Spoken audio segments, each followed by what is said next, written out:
Right, so this is for YouTube. I'm going to give you a tutorial all the way through from start to finish.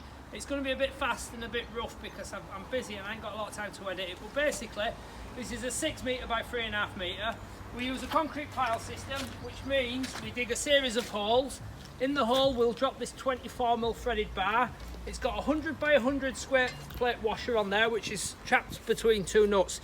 The purpose of that is to stop the weight of the building driving through the concrete, which it would just push that rod through. So we use a set of string lines. I'll just show you basically. So if that's your ground there, we dig a hole. It's about 500 or 600 deep, depending on ground conditions. The threaded bar sits in the hole like that. There's your plate washer. There's your nuts holding the washer in place. This then gets all filled with concrete, and then we've got a shoe that sits on there which carries the frame, which I'll show you tomorrow.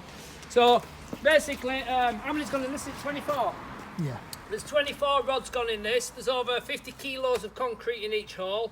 So it's provided a solid base. We use these string lines to keep the rods in line. What we need to do that because tomorrow when we drill the timbers, they need to be dead in line so the timbers sit directly on them and there's no twist in them.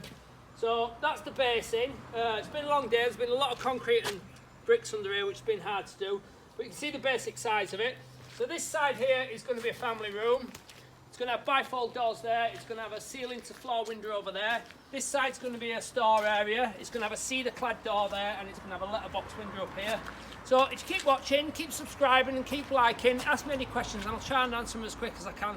And tomorrow we're going to get the base in and we'll insulate the base, get the 22mm Aga Protect flooring on top of that, and possibly get some walls up depending on weather.